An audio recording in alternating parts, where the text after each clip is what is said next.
देखिए, इसमें सबसे पहले तो आते हैं कि इनफर्टिलिटी से। उसके लिए मैंने तो ये देखा है कि हमारे बहुत ज़्यादा पेशेंट, काफ़ी पेशेंट जो डीआईपी डाइट, जो आपके मैंने वीडियो काफ़ी बार हमने इसका जिक्र किया, ये आप जिनको डीआईपी डाइट नहीं पता, होलसम टेल्स की वीडियो देखेंगे पिछले कुछ समय की, तो आपको कई बार मिल जाएंगे। तो डीआईपी डाइट पे जैसे ही पेरेंट्स आते हैं, वो कपल्स आते हैं, तो मैं यही बोलता हूँ कि be on DIP diet for at least 6 months. 6 महीना से 8 महीना ऐसे करेंगे तो आपके बॉडी का जो ब्लड है वो 2 बार नया हो जाएगा, ब्रांड न्यू हो जाएगा, एंड आपकी फर्टिलिटी 6 महीने से 8 महीने के अंदर वो जैसे मैंने देखा ऑप्टिमाइज हो जाएगी। और इतना टाइम लगता है। और उसके बाद जो इनफर्टिलिटी वाली प्रॉब्लम है या लड़कों में इरेक्टाइल डिस्फंक्शन वाली अगर प्रॉब्लम है, तो इससे जुड़े हुए सारे प्रॉब्लम जिसकी वजह से जो लेडी वो कंसीव नहीं कर पाती है, वो सारे प्रॉब्लम का सोल्यूशन के लिए ओवरऑल मान लीजिए कि चलो भाई 8 महीने, तो 8 महीने बियॉन्ड डीआईपी डाइट, और उसके बाद प्रेग्नेंट होने के बाद, that is the first part. Infertile से फर्टाइल में कैसे आए, D on DIP diet simply, right. और इसके साथ साथ जो मेल है उनके लिए सैफरन एक बहुत अच्छा है, डीआईपी डाइट में ऐड कर सकते हैं। एक चुटकी सैफरन लेना है और बहुत गर्म पानी लेना है, 1 कप, उसके अंदर सैफरन डाल के थोड़ा मिला लेना है, अपने आप ही मिल जाता है वो तो, और वो पीना है गर्म रहते हुए पानी, जैसे चाय पीते हैं। सैफरन ड्रिंक दिन में 2 बार पी लीजिए, कभी भी 2 बार, जैसे चाय पीते हैं, चाय की जगह पी लीजिए उसको। तो ये करने से जो पोटेंसी है मेन की वो बढ़ जाएगी, और बढ़ जाएगी डीआईपी डाइट के साथ साथ। और ये जो सैफरन है ये कपल दोनों के दोनों ले सकते हैं, क्योंकि सैफरन का सिर्फ एक ही फायदा नहीं है, इरेक्टाइल डिस्फंक्शन में तो फायदा करता ही है, वैसे भी ओवरऑल भी ये फायदा करता है। तो सैफरन ड्रिंक की एक आदत डाल सकते हैं आप, ये बड़ा ही अच्छा रहेगा। DIP diet plus saffron drink, और डीआईपी डाइट का मतलब ये होता है कि सनलाइट भी इंक्लूडेड है, इसलिए सनलाइट अलग से बोलने की मुझे आवश्यकता नहीं है। तो ये सारा कुछ अगर 6 से 8 महीने का टाइम लगाएंगे तो बहुत ज्यादा परसेंटेज है इसकी कि आप फर्टाइल स्टेज में आ जाएंगे। एक बात और याद रखिए सब लोग, फर्टाइल स्टेज में मान लो हस्बैंड वाइफ दोनों फर्टाइल स्टेज में है, दोनों पूरी तरह से हेल्दी भी हैं, लेकिन तब भी जरूरी नहीं कि वो इमीडिएटली वो प्रेग्नेंट हो जाए। इसमें थोड़ा बहुत भगवान की मर्जी भी, ऐसे मान लीजिए आप हेल्दी हो सकते हैं पूरी तरह से, लेकिन उसके बाद भी कब कौन प्रेग्नेंट होगा ये थोड़ा बहुत एक चांस की बात भी होती है। अगर बॉडी की बायोलॉजी आप पढ़ेंगे तो आपको समझ आ जाएगा। जिस तरह से आप मान लीजिए आपके पास डायस है, लूडो की जो डायस होती है, और आप छक्का चाहते हैं, नॉर्मली डायस 6 बार करेंगे तो 6 में से 1 बार छक्का आ जाएगा, लेकिन किसी की किस्मत अगर थोड़ी सी उतनी अच्छी नहीं है तो हो सकता है पूरे दिन आप करते रहे तब भी छक्का नहीं आए। इसका मतलब ये नहीं कि उस डायस में छक्का मिसिंग है, वो किस्मत की बात भी होती है।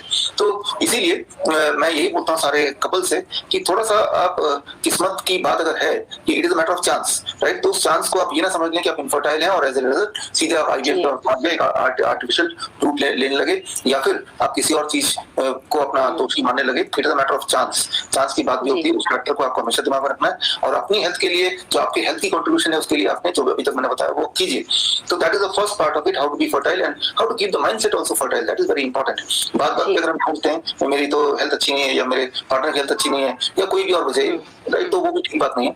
तो that is the first part. अब इसके बाद क्या है कि जो once the woman get pregnant, तो उनको याद रखना पड़ेगा कि अब जब वो खाना खा रहे हैं तो वो एक इंसान का खाना नहीं खा रहे हैं, वो 2 इंसान का खाना खा रहे हैं, राइट। उसके पेट में जो बच्चा है उसको भी न्यूट्रिशन आपके ही खाने से मिलेगा। तो ऐसे में क्या करना पड़ेगा, सिर्फ एक बदलाव करना पड़ेगा कि डीआईपी डाइट जो ले रहे थे उसमें 5 ड्रिंक्स ऐड करने पड़ेंगे।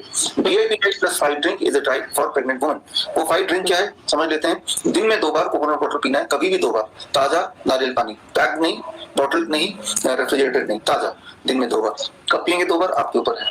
12 बजे से पहले एक बार सिट्रस फ्रूट जूस, मौसम्बी का जूस, पाइनएप्पल का जूस, किन्नू का जूस, ऑरेंज का जूस, कोई भी एक ग्लास जूस, ज्यादा छानना नहीं है, उसको धीरे धीरे पी जाना है, 15 मिनट में 1 ग्लास 300 ml, राइट। और इसके अलावा vegetable juice, red green vegetable juice, पालक का जूस, गुत्तर का जूस, टमाटर का जूस, खीरे का जूस, इनमें से किसी का जूस, गाजर का जूस बना के इनको वेजिटेबल को मिला के भी जूस निकाल सकते हैं, राइट। और इसके अलावा नट शेक बड़ा ही सिंपल होता है। मुट्ठी पर नट्स लीजिए, जैसे बादाम है, काजू है, और उसको ओवरनाइट पानी में सोक कर दीजिए, फिर उसको मिक्सी में डालिए और साथ में पानी डालिए 1 ग्लास, और साथ में कोई फ्रूट जैसे केला डाल दिया और उसको चला दिया, तो दैट बिकम्स नट शेक।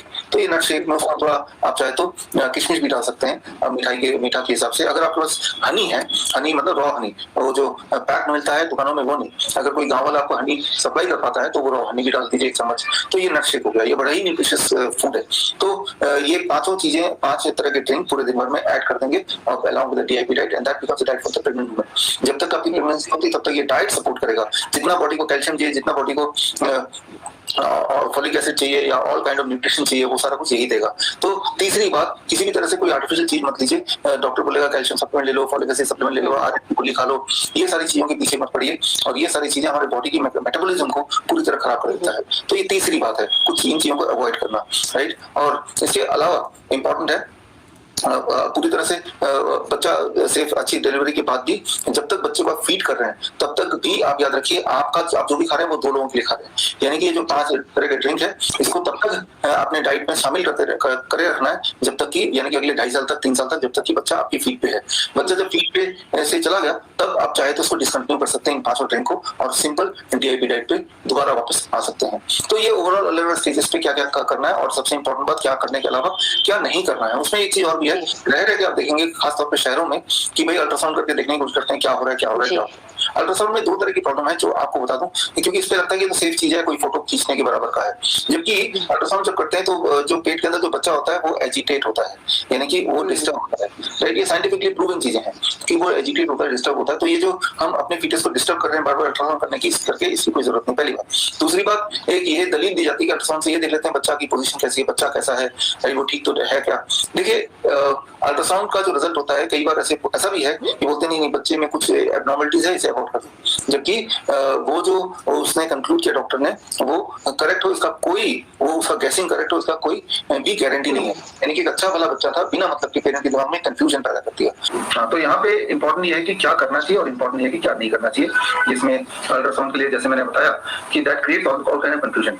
तो ये याद रखना है आपको कि प्रेगनेंसी कोई बीमारी नहीं है। आप जैसे ही किसी हॉस्पिटल में दाखिला लेते हैं प्रेग्नेंट वुमेन जाती चेकअप करने तो उसके फॉर्म में लिखा जाता है पेशेंट का नाम क्या है। भाई आप पेशेंट नहीं हो, प्रेग्नेंट होना is not a sickness, it is not an illness, it is very much a part of the life. ये एक हेल्दी प्रोसेस है हमारे लाइफ का। तो इसमें सुपर स्पेशलिटी हॉस्पिटल में जाना और उन डॉक्टरों के हिसाब से दवाइयां लेना, उनके हिसाब से डायग्नोस्टिक करना, ये मैंने ओवर द टाइम ये देखा है कि ये बहुत बड़ा थ्रेट होता है एक सेफ डिलीवरी के लिए।